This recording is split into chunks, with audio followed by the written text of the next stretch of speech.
अगली पर्ची में विपिन से कहूंगा, विपिन एक बार अपनी पर्ची निकालिए वापस सवाल की। आप सबका पर्चा, महाराज जी आप सबका पर्चा निकालते हैं और हम आपकी पर्ची लेकर आए हैं और इस पर्ची में मेरे एक सवाल है। हालांकि आप आज बताने के मूड में नहीं है, वरना आप प्रिडिक्ट कर देते, मैंने देखा भी है।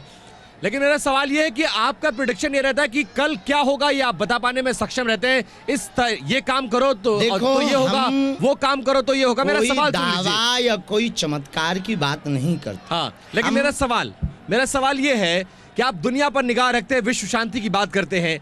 इन दिनों दो देश ऐसे हैं जो पिछले 1 साल से युद्ध के मैदान में, इसका असर पूरी दुनिया पर पड़ रहा है। लोग ये जानना चाहते हैं कि रशिया और यूक्रेन के युद्ध में क्या होगा, कब ये युद्ध थमेगा, किसको पीछे हटना चाहिए। आप कुछ राय देंगे, आप बताएंगे, दुनिया का मार्गदर्शन आप करने की कोशिश करेंगे। प्रतिदिन बालाजी के चरणों में पहली अर्जी तो हमारी यही लगती, विश्व का कल्याण हो, हाँ, प्राणियों में सद्भावना हो। दूसरी बात रही कल क्या होगा, ये बालाजी के अलावा कोई नहीं जानता। तीसरी बात, हम अपने ईश्वर से जुड़ने का प्रयत्न करते, ध्यान के माध्यम से या जो भी हमारी गुरु परंपरा है, और ईश्वर हमें संकेत देता, बालाजी, गुरु या जो भी कह लीजिए, तरंग, वाइब्स या जो भी ध्वनि, तो वो हमें अंदर ही अंदर प्रेरणा लगती है, उसको हम कलमबद्ध कर देते हैं और इष्ट के ऊपर भरोसे के कारण वो बात सत्य निकलती है। लेकिन रशिया यूक्रेन युद्ध को लेकर पर्ची कभी नहीं निकाली आपने? हमारे पास कोई अर्जी लगाने वाला नहीं आया है। हाँ। अगर आप लोगों में से किसी को लगे तो ये तो देश के लिए नहीं, दुनिया के लिए भले की बात है। ये निज स्वार्थ भी नहीं है और इसमें कोई निजी आस्था भी नहीं है। विश्व मंगल की आस्था तो सबके अंदर होनी चाहिए, तो आप लगा सकते हैं अर्जी। शास्त्री जी, अब आपसे थोड़ी आपके बचपन की बातें कर लेते हैं और वो बड़ी महत्वपूर्ण हो जाती है। कम समय में करना है क्योंकि हमें दरबार शुरू करना है और पसीना पसीना में लथपथ हो गए। नहीं बिल्कुल शास्त्री जी, लेकिन अंदर ही अंदर से मैं उन सवालों को और उन जवाब को थोड़ा सा लोगों के बीच में आकर के आपसे जरूर करना चाहूंगा। अगर आप थोड़ा सा मेरे साथ उसमें हमें लगता है असुविधा हो जाए। बस यहीं तक चलेंगे शास्त्री जी, इससे आगे नहीं जाएंगे। कोई सुनने वाला तो है नहीं और ना उनकी आवाज वापस आने वाली है। नहीं बिल्कुल आएगी, इतनी तेज आ रही है कि बिल्कुल तो ऐसे जाएं कि हम लौट के वहीं वापस। नहीं ऐसा मत कीजिएगा। पहले आगे का शो पूरा कर लेते हैं। अच्छा, वो बचेगा जो नीचे जाने वाला, वो नीचे करके हम निकल जाएं। ठीक है शास्त्री जी, तो मेरा सवाल ये है कि बचपन में हमें बताया गया कि यहाँ से थोड़ी दूर पर आपका एक घर है। घर, उसको जो स्थिति है उसमें कहना थोड़ा इसलिए मुश्किल लग रहा है, हालांकि घर इंसानों से होता है, व्यक्तियों से होता है। एक छोटी सी टीन की शेड पड़ी हुई है, उसके ऊपर आप 5 लोग उसके अंदर रहते थे और बताया गया कि उसी में जानवर भी बांधते थे आप लोग। बिल्कुल, देखो वो घर हमारे ही परिवार में चाचा जी के पास में है वर्तमान में। वो पिताजी उसको, जहाँ हमारा जीवन प्रारंभ हुआ, फिर कुछ दिनों बाद पिताजी दूसरी जगह आ गए, एक कमरे में आ गए थे। वो उस स्थान से हमारी आत्मा जुड़ी है।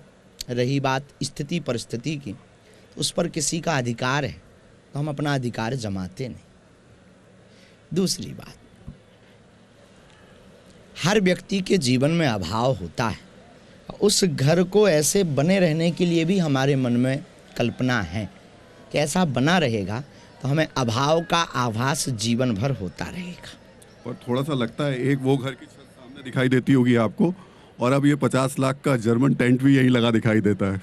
जर्मन टेंट ना तो हमारा है, ना 50 लाख हमने दिए हैं। आप अगर दे रहे हो तो खरीदें। और दूसरी बात, किसी ने लाकर लगा दिया, उसकी श्रद्धा है, तो ये उस भावना को इससे आप कंपेयर नहीं कर सकते क्योंकि ये हमारा नहीं। शास्त्री जी, पता चला कि 9 साल की उम्र में आप सत्यनारायण कथा करने के लिए जाते थे और जो मिलता था उससे लाकर ही घर के लोगों का पेट भरते थे। बिल्कुल, हमारे जीवन में देखो, इस भारत में कितने लोग ऐसे नहीं हैं जो उच्च शिखर पर पहुंचे हैं, परंतु बहुत कठिनाइयों के साथ। केवल भारत देश में नहीं, पूरी दुनिया में कामयाबी सहज बस नहीं मिलती है। आप में से भी होंगे, आप लोगों ने भी स्ट्रगल किया होगा, अवहेलना सही होगी, डायरेक्ट ही आपको माइक नहीं मिल गया होगा, आपने भी वीडियो बनाए होंगे, कोशिश की होगी, अपनी बातें लोगों के सामने रखी होगी, फिर पसंद आई होगी, तब आज आप यहाँ बैठे हैं। तो कौन नहीं इस दुनिया में जिसने कोशिश ना की हो, जिसने अभाव में जीवन ना सहा हो, जिया हो, जिसने अपने जीवन में स्ट्रगल ना किया हो। हमने भी किया, और महापुरुषों ने, जितने भी महापुरुषों की हमने जीवनी पढ़ी उन्होंने तो बहुत स्ट्रगल किया, उनसे तो हमारा बहुत कम था। भगवान राम ने तो कितना कितना कष्ट नहीं सहा, तो उनसे तो हमारा एक बिराक भर नहीं है, एक किंचित कण बराबर भी नहीं है। तो हमें नहीं लगता कि वो कोई भगवान ने अकृपा की है, हमें लगता कि ठीक था। अभाव से प्रभाव की महिमा तो समझ में आई, और आज प्रभाव में हमें अभाव की महिमा भी समझ आ रही। बचपन में आप पन्ना ढूंढने गए तो सुना है खदान में। हम ब्राह्मण हैं, ब्राह्मण वंश में गुरुजी, दादा गुरुजी हमारे प्रसिद्ध महात्मा थे, उनका लाड़ हम पर ही था। तो आसपास के क्षेत्रीय लोगों की जो इमोशनली प्रेम था, स्नेह था, वो हमसे जुड़ा था।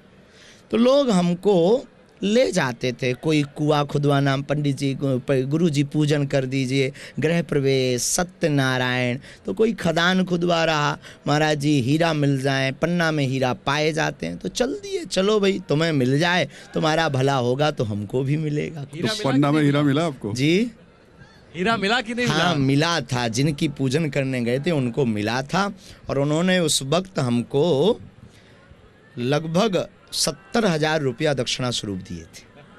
शास्त्री जी, अगले आरोप की तरफ बढ़ेंगे, लेकिन आप लोगों के मन की बात जान लेते हैं। और मेरे को इस समय आपके मन की बात थोड़ी सी मैं पढ़ पा रहा हूँ। मुझे लग रहा है आपको चाय की आवश्यकता है, तो आप कहे तो मैं आपके लिए चाय चाय मंगा दूं। मिले तो ये पूछने की बात नहीं है, क्योंकि शरीर 24 आवर्स हमारा चाय मंगा। चाय एक बार जरा ला दीजिएगा। और ये देखिए कोई मुझे, हमें नई बात नहीं है पर हमारे मैं लिए। आपके साथ रहते रहते थोड़ा सा मुझे लग रहा है मेरे पे असर आ रहा है।